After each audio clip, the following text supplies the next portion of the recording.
நான் ரோசை சுட்டால் இடியாப்பம் சுட்டால் ரோசை சுட்டால் இடியாப்பம் சுட்டால் என் புருஷனுக்கேனோ பிடிக்கவில்லை என் சமையலிலே வந்த நடுக்கத்திலே விட்டு வாடி போனவர் திரும்பவில்லை எங்கு தேடி பார்த்தும் அவர் கிடைக்கவில்லை நான் ரோசை சுட்டால்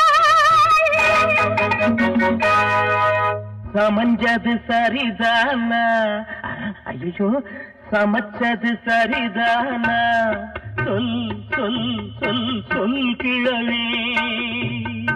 எதை மறந்தாயோ